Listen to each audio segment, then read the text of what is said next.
Hello, ladies and gentlemen.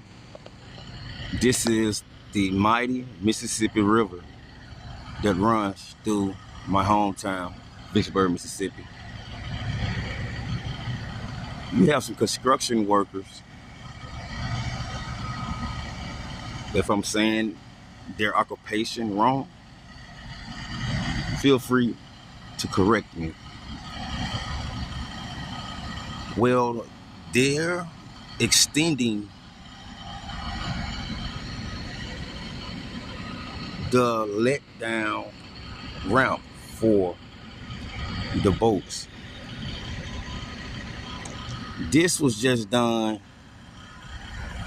a year and a half ago. You see the freshly concrete, the rocks. You also can see